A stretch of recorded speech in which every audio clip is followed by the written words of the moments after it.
स्वागत है दोस्तों भारतीय संविधान की इस क्लास के। आज ये दूसरी क्लास है हमारी, जिसके अंतर्गत आज हम संविधान सभा का गठन और संविधान रचना से संबंधित जो भी इम्पोर्टेंट क्वेश्चन होंगे उन सबको कवर करेंगे इस वीडियो में। तो देखते हैं दोस्तों, आज का जो पहला क्वेश्चन है संविधान सभा का गठन और संविधान रचना से।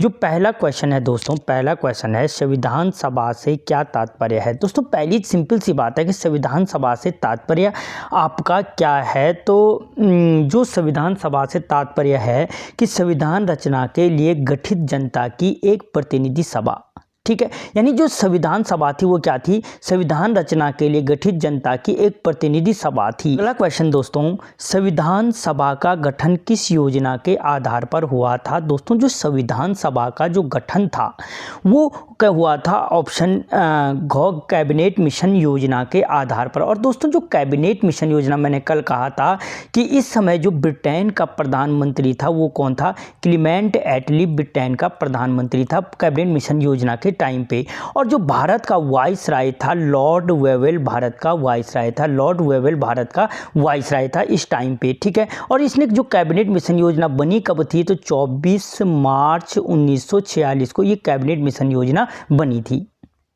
अगला क्वेश्चन, भारत के संविधान की रचना के लिए गठित संविधान सभा के प्रतिनिधियों का चुनाव किसने किया था। दोस्तों जो भारत के संविधान की रचना के लिए जो संविधान सभा का गठन किया गया था, इसका चुनाव किसके द्वारा किया गया था।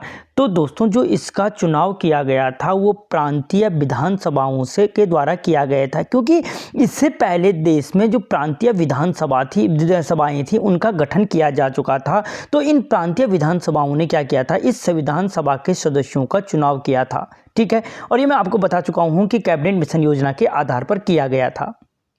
अगला क्वेश्चन, संविधान सभा के प्रतिनिधियों का चुनाव कब हुआ था। दोस्तों जो संविधान सभा के प्रतिनिधियों का जो चुनाव था वो कब हुआ था, तो दोस्तों वो हुआ था जुलाई से अगस्त 1946 में। दोस्तों यहाँ पे मैंने कहा कि क्लीमेंट एटली ब्रिटेन का प्रधानमंत्री था और लॉर्ड वेवेल भारत का वाइसराय था, ठीक है। इसने यहाँ पे क्या किया कि 2 जुलाई लिखा है, 2 जुलाई को इस बंदे ने क्या किया, 2 जुलाई 1946 को संविधान सभा का प्रथम निर्वाचन किया था। ये अलग अलग स्टेप में किया गया था, इसीलिए जुलाई से अगस्त 1946 आया। लेकिन जो प्रथम चुनाव पूछा जाए तो 2 जुलाई 1976 हो गए 46 को हुआ था। अगला क्वेश्चन, संविधान सभा के लिए कुल कितने प्रतिनिधियों का चुनाव हुआ था। दोस्तों जो संविधान सभा थी, संविधान सभा के लिए कुल कितने प्रतिनिधियों का चुनाव हुआ था, तो 389 प्रतिनिधियों का चुनाव हुआ था।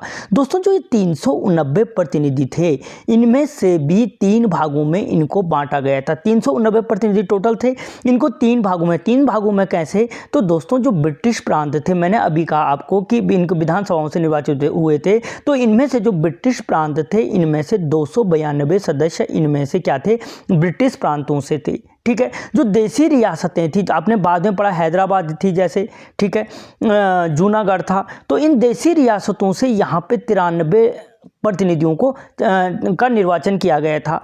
और मुख्य कमिश्नरी से, जो मुख्य कमिश्नरी थी वहाँ से 4 लोगों को चुनाव किया गया था। अब इन 292, 93 और 4 को जोड़ दो, 389 होगा, ठीक है। तो इन 389 को इस आधार पर बांटा गया था। अगला क्वेश्चन, संविधान सभा के लिए कुल कितने सदस्य चुने गए थे। दोस्तों जो संविधान सभा के लिए मैंने कहा कि 389 लोगों को चुनाव किया गया था, लेकिन इनमें से, ठीक है, इनमें से क्या था दोस्तों, कुल चुने कितने गए थे, तो 296 लोगों का चुनाव किया गया था। चुनाव कितने पे हुआ था, 296 पे। टोटल सीटें कितनी की गई थी, 389, जिनमें से 296 लोगों को चुनाव किया गया था। अब इन 296 को भी 3 भागों में बांट दो, जिनमें से जो कांग्रेस था, जिसकी गठन कब हुआ था, मैंने हिस्ट्री की क्लास में तुम्हें डीपली बता रखा था कि जो इसका गठन हुआ था, या कल के वीडियो में भी ये क्वेश्चन आया था, 28 दिसंबर को 28 दिसंबर 1885 को लॉर्ड डफरिन के कार्यकाल में इसका गठन हुआ था, एओयूम ने किया था। तो इस कांग्रेस को यहाँ पे कुल सीटें मिली, 208 सीटें मिली थी। कितनी मिली, 208 सीटें। जबकि जो मुस्लिम लीग थी 1906 में जिसकी स्थापना हुई थी, लॉर्ड कर्जन के टाइम पे हुआ था, ठीक है, ढाका में, तो उसके लिए मिली थी 73 सीटें मुस्लिम लीग को मिली, जबकि 18 सीटें अन्य को मिली थी। ठीक है, इनको जोड़ोगे 296 आएगा, तो 296 लोगों का चुनाव किया गया था। अगला क्वेश्चन, संविधान सभा के लिए चुने गए सदस्यों में कांग्रेस के कितने सदस्य थे? तो मैं पहले ही बता चुका हूं 208 सदस्य थे। अगला क्वेश्चन, ठीक है, संविधान सभा के लिए कितने क्षेत्रों से प्रतिनिधि नहीं चुने गए थे? दोस्तों जो मोस्ट इंपॉर्टेंट क्वेश्चन बन सकता है कि संविधान सभा के लिए कितने क्षेत्रों से प्रतिनिधि नहीं चुने गए थे, तो दोस्तों वो प्रतिनिधि चुने गए थे 93 देशी रियासतों से नहीं चुने गए थे। कितने? जो 93 देशी रियासतें थी उनमें से प्रतिनिधि नहीं चुने गए थे। ठीक है, जो घटा दो ना, 389 टोटल सीटें थी। ठीक है, 296 लोग पे चुनाव हुए थे। कितनों पे चुनाव नहीं हुए? 9 6 3 और 9 में से 3 और यहाँ कितना बचा? 8 18 में से 9 चला 9। ठीक है, तो 93 सीटों पे क्या नहीं हुए थे? इनको नहीं चुनाव किए गए, निर्वाचित नहीं हुए थे। अगला क्वेश्चन, संविधान सभा की पहली बैठक कब हुई? दोस्तों जो संविधान सभा की अब निर्वाचन हो गए, तो जो अब संविधान सभा की बैठकों का दौर शुरू हो गया था कि संविधान सभा की जो प्रथम बैठक थी कब हुई थी? तो वो 9 दिसंबर 1946 को हुई थी। ठीक है, और इसी दिन संविधान सभा का गठन किया गया था। अगर पूछा जाए कि संविधान सभा का गठन कब किया गया था, तो वो भी 9 दिसंबर 1946 को किया गया था। कहाँ पे किया गया था? तो दिल्ली में किया गया था। और दिल्ली राजधानी कब घोषित की गई थी, तो मैं तुम्हें कल के वीडियो में पूरी चर्चा कर चुका हूँ। जिसने नहीं देखा, इस वीडियो के डिस्क्रिप्शन में लिंक मिल जाएगा। अगला क्वेश्चन, संविधान सभा की पहली बैठक में कितने सदस्यों ने भाग लिया था? दोस्तों जो संविधान सभा की पहली बैठक थी उसमें 207 सदस्यों ने भाग लिया था, जबकि टोटल कितने थे? 389 थे। निर्वाचित कितने हुए थे? जो निर्वाचित हुए थे 296 निर्वाचित हुए थे। ठीक है, और इनमें से भाग कितने लिया? तो 207 लोगों ने भाग लिया था। कब? 9 दिसंबर 1946 को। अगला क्वेश्चन, संविधान सभा की पहली बैठक कहाँ हुई थी? तो दोस्तों जो संविधान सभा की पहली बैठक हुई थी, मैंने कहा दिल्ली में संसद भवन के केंद्रीय कक्ष में हुई थी। अगला क्वेश्चन, संविधान सभा का अस्थायी सभापति किसे चुना गया? दोस्तों जो 9 दिसंबर 1946 की जो प्रथम बैठक दिल्ली में हुई थी, इस दिन क्या चुना गया था कि आपका अस्थायी अध्यक्ष चूज किया गया था। और किसे किया गया था? तो डॉक्टर सच्चिदानंद सिन्हा को अस्थायी अध्यक्ष नियुक्त किया गया था। अगला क्वेश्चन, अस्थायी सभापति के लिए डॉक्टर सच्चिदानंद सिन्हा का नाम प्रस्ताव किसने किया था? दोस्तों जो डॉक्टर सच्चिदानंद को चुना गया था, लेकिन इनका नाम प्रस्तावित किसने किया था? तो जो इनका नाम सच्चिदानंद सिन्हा का नाम जो प्रस्तावित किया था, तो वो किया था आचार्य JB कृपलानी ने। आचार्य JB कृपलानी ने क्या किया था? इनका नाम, डॉक्टर सच्चिदानंद सिन्हा का नाम आगे किया था। अगला क्वेश्चन, संविधान सभा के अस्थायी सभापति का निर्वाचन कब हुआ? दोस्तों मैंने कहा कि अस्थायी जो अध्यक्ष थे वो डॉक्टर सच्चिदानंद सिन्हा को चुना गया। तो अस्थायी अध्यक्ष का चुनाव कब हुआ? तो वो दूसरी जो बैठक थी 11 दिसंबर 1946 को, जो 11 दिसंबर 1946 को हुआ था, उस दिन क्या किया गया? अस्थायी अध्यक्ष का निर्वाचन किया गया। जबकि पहली बैठक में बोल चुका हूँ 9 दिसंबर 1946 को हुआ था। अगला क्वेश्चन, संविधान सभा का अस्थायी अध्यक्ष किसे निर्वाचित किया गया था? तो दोस्तों जो संविधान सभा का अस्थायी अध्यक्ष निर्वाचित किया गया था वो डॉक्टर राजेंद्र प्रसाद को नियुक्त किया गया था। और डॉक्टर राजेंद्र प्रसाद वही हैं जो अंतरिम सरकार में आपके कृषि मंत्री भी थे।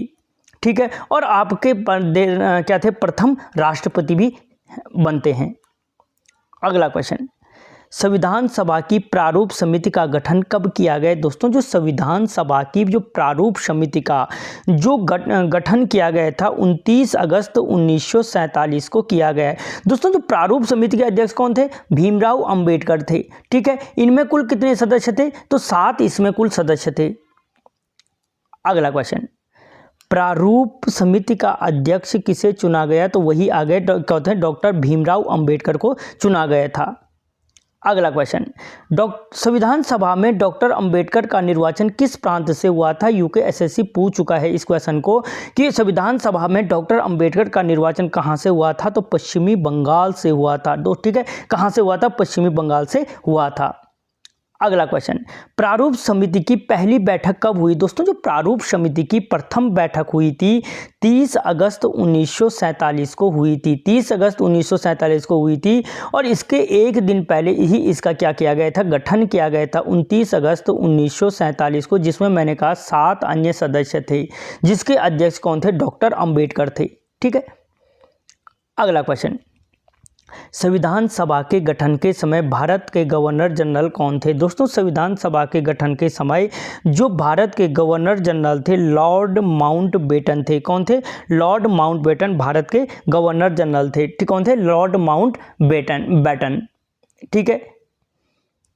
अगला क्वेश्चन, भारतीय संविधान सभा की झंडा समिति और मूल अधिकार उप समिति के अध्यक्ष कौन थे? दोस्तों जो भारतीय संविधान की झंडा समिति थी और मूल अधिकार उप समिति थी, उसके अध्यक्ष कौन थे? तो उसके अध्यक्ष आचार्य JB कृपलानी थे, जिन्होंने अभी थोड़ी देर पहले बात की थी मैंने, इन्होंने ही डॉक्टर सच्चिदानंद सिन्हा का नाम अस्थायी अध्यक्ष के रूप में प्रस्तावित किया था। अगला क्वेश्चन, संविधान सभा में उद्देश्य प्रस्ताव कब प्रस्तुत किया गया? दोस्तों जो संविधान सभा का उद्देश्य प्रस्ताव है उसे कब प्रस्तुत किया गया था? तो दोस्तों जो संविधान सभा का उद्देश्य क्या था? उद्देश्य प्रस्ताव था वो प्रस्तुत किया गया था 13 दिसंबर 1946 को। ये तीसरी बैठक में प्रस्तुत किया गया था। ठीक है। और संविधान की जो उद्देशिका है या उद्देश्य प्रस्ताव है ये प्रस्तुत कौन करता है? तो नेहरू जी करते हैं। और संविधान की प्रस्तावना ही क्या कहलाती है? जो उद्देशिका प्रस्ताव है इसी को क्या कहा जाता है? संविधान की प्रस्तावना ही कहा जाता है। अगला क्वेश्चन, संविधान सभा में उद्देश्य प्रस्ताव किसने प्रस्तुत किया था? अभी आया पंडित जवाहरलाल नेहरू ने किया था, जो 13 दिसंबर 1946 को किया था। संविधान सभा की ये तृतीय बैठक थी। संविधान सभा की ये कौन सी बैठक थी? तो संविधान सभा की ये तृतीय बैठक थी। अगला क्वेश्चन, उद्देश्य प्रस्ताव पर संविधान सभा में कब से कब तक विचार विमर्श किया गया? दोस्तों जो उद्देश्य प्रस्ताव पर संविधान सभा में कब से कब तक विचार किया गया, तो वो जो दोस्तों क्या था? विचार किया गया था 13 से 19 दिसंबर किया गया था ना, दिसंबर नहीं है, अच्छा ये है 13 से 19 दिसंबर 1946 को किया गया था। मैंने कहा प्रस्तुत 13 दिसंबर को किया गया था और 19 दिसंबर तक इसमें विचार किया गया कि इसमें क्या बदलाव होने चाहिए, क्या ठीक है क्या गलत है। अगला क्वेश्चन, किस अधिनियम के द्वारा भारतीय संविधान सभा को पूर्ण प्रभुत्व सत्ता संपन्न निकाय घोषित किया गया तथा उसने देश का शासन चलाने की पूर्ण शक्तियां ग्रहण की? दोस्तों वो कौन सा अधिनियम था जिसके आधार पर जो संविधान सभा का गठन किया गया था उसको पूर्ण प्रभुसत्ता संपन्न निकाय घोषित किया गया? तो दोस्तों वो था भारतीय स्वतंत्रता अधिनियम 1947। कौन सा था? भारतीय स्वतंत्रता अधिनियम 1947। और दोस्तों इस स्वतंत्रता अधिनियम से पहले सबसे पहले जो था भारतीय स्वतंत्रता की घोषणा कब की गई थी? तो वो 20 फरवरी 1947 को की गई थी। ठीक है। और उसी के बाद लॉर्ड माउंटबेटन को भारत का वायसराय बनाया गया था मार्च 1947 को। माउंटबेटन ये क्या कहता है कि भारत को भारत और पाकिस्तान में बांटा जाएगा, पंजाब और बंगाल में जनमत संग्रह होगा, देशी रियासतें अपनी मर्जी से फैसला करेंगी। ये सारा हिस्ट्री में मैं बता चुका हूं। अगला क्वेश्चन, संविधान सभा का प्रमुख सलाहकार किसे नियुक्त किया गया था? तो दोस्तों सलाहकार जो नियुक्त किया गया था VN राव को नियुक्त किया गया था। VN राव को नियुक्त किया गया था। और इनको भी कब नियुक्त किया गया था? तो जो संविधान की दूसरी बैठक हुई थी 11 दिसंबर 1946 को, जिस दिन अस्थायी अध्यक्ष राजेंद्र प्रसाद को नियुक्त किया गया था, उसी दिन क्या किया गया था? सलाहकार के रूप में डॉक्टर BN राव को नियुक्त किया गया था। अगला क्वेश्चन, ब्रिटिश काल में किस अधिनियम के ढांचे को संविधान सभा द्वारा स्वीकार किया गया? दोस्तों वो ब्रिटिश काल का कौन सा अधिनियम का जो ढांचा था जिसे संविधान सभा के द्वारा स्वीकार किया गया? तो मैंने कल भी कहा था भारत सरकार अधिनियम या भारत शासन अधिनियम 1935 को स्वीकार किया गया, जहां से को टोटल भारतीय संविधान में 70% संविधान यहां से उठाकर पटक दिया गया है। कहां पे? यहां में। ठीक है। और इस संविधान में क्या थी? 10 अनुसूचियां थी, जबकि जब भारतीय संविधान बना कितनी अनुसूचियां थी? 8 अनुसूचियां थी, लेकिन इसमें ऑलरेडी 10 अनुसूचियां थी। आर्टिकल कितने थे इसमें? 321 आर्टिकल इसमें थे। ठीक है। अगला क्वेश्चन, प्रारूप समिति द्वारा तैयार मसौदा संविधान सभा के अध्यक्ष के सम्मुख पहली बार कब प्रस्तुत किया गया? दोस्तों, जो प्रारूप समिति द्वारा संविधान सभा का जो संविधान सभा के अध्यक्ष के सम्मुख कब प्रस्तुत किया कि हमने संविधान इस प्रकार से तैयार किया है? तो दोस्तों ये किया गया था आपके कब? 21 फरवरी 1948 को। 21 फरवरी 1948 को संविधान सभा के जो प्रारूप समिति जिसके अध्यक्ष डॉक्टर भीमराव अंबेडकर थे, जिसमें 7 सदस्य थे, उन्होंने 21 फरवरी 1948 को संविधान सभा के सामने रखा। अगला क्वेश्चन, संशोधित मसौदा संविधान सभा अध्यक्ष के सम्मुख कब पुनः प्रस्तुत किया गया? पहली बार रखा, उसमें कुछ संशोधन होगा, सीधी सी बात है, तुम भी कुछ ना कुछ लिखोगे, कुछ ना कुछ बनाओगे तो उसमें संशोधन तो होगा। तो यही संशोधन करने के बाद फिर से कब से उसे संविधान सभा के सामने रखा गया? तो उसे 26 अक्टूबर 1948 को फिर से संविधान सभा के सामने रखा गया। अगला क्वेश्चन, संविधान के प्रारूप पर खंडवार गहन विचार विमर्श अर्थात प्रथम वाचन कब प्रारंभ हुआ? दोस्तों, जो संविधान सभा पर जो वाचन शुरू हुए उसके बाद के वो कब शुरू हुए? तो वो 15 नवंबर 1948 से शुरू हुए। 15 नवंबर 1948 से एक एक खंड पर एक एक भाग पर चर्चा की गई। अगला क्वेश्चन, संविधान का द्वितीय वाचन कब पूरा हुआ? तो दोस्तों, जो संविधान का द्वितीय वाचन है वो जो पूरा हुआ 16 नवंबर 1949 को हुआ। संविधान का तृतीय वाचन कब प्रारंभ हुआ था? तो दोस्तों, ये प्रारंभ 17 नवंबर 1949 को हुआ था। अगला क्वेश्चन, संविधान सभा ने संविधान को कब अंगीकृत अधिनियमित और आत्मर्पित किया? तो दोस्तों, जो संविधान सभा ने कुल मिलाकर के संविधान को कब अंगीकृत किया? तो दोस्तों, वो किया था 26 नवंबर 1949 को। यानी अंगीकृत करने का मतलब है तैयार करना। ठीक है, तो संविधान सभा ने तैयार कब किया था? तो 26 नवंबर 1949 को संविधान को तैयार कर दिया था कि अब संविधान तैयार है हमारा। अगला क्वेश्चन, संविधान के सभा के सदस्यों ने अंतिम रूप से संविधान पर कब हस्ताक्षर किए? तो दोस्तों, जो संविधान सभा के सदस्य थे उन्होंने संविधान पर अंतिम जो हस्ताक्षर किए थे वो हस्ताक्षर कब किए थे? तो वो 24 जनवरी 1950 को किए थे। अब इसके अंदर जाकर अगर हम डीपली देखें तो इसी दिन 15 आर्टिकलों को लागू किया गया था। ठीक है, इसके टोटल 12 वाचन हुए थे, याद रखना।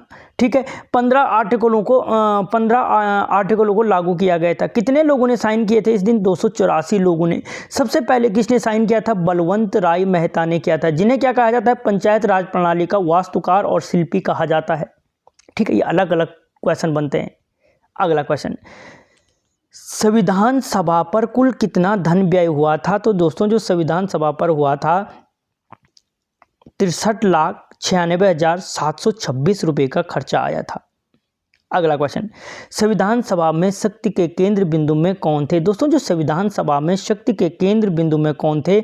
तो वो सरदार वल्लभ भाई पटेल और पंडित जवाहरलाल नेहरू हैं, जिनकी छाप हमारे संविधान पर देखने को मिलती है। अगला क्वेश्चन, संविधान सभा में किस मुद्दे ने सबसे अधिक कठिनाइयां प्रस्तुत की थी? दोस्तों, वो कौन सा मुद्दा था? तो वो था राष्ट्रीय संपर्क भाषा।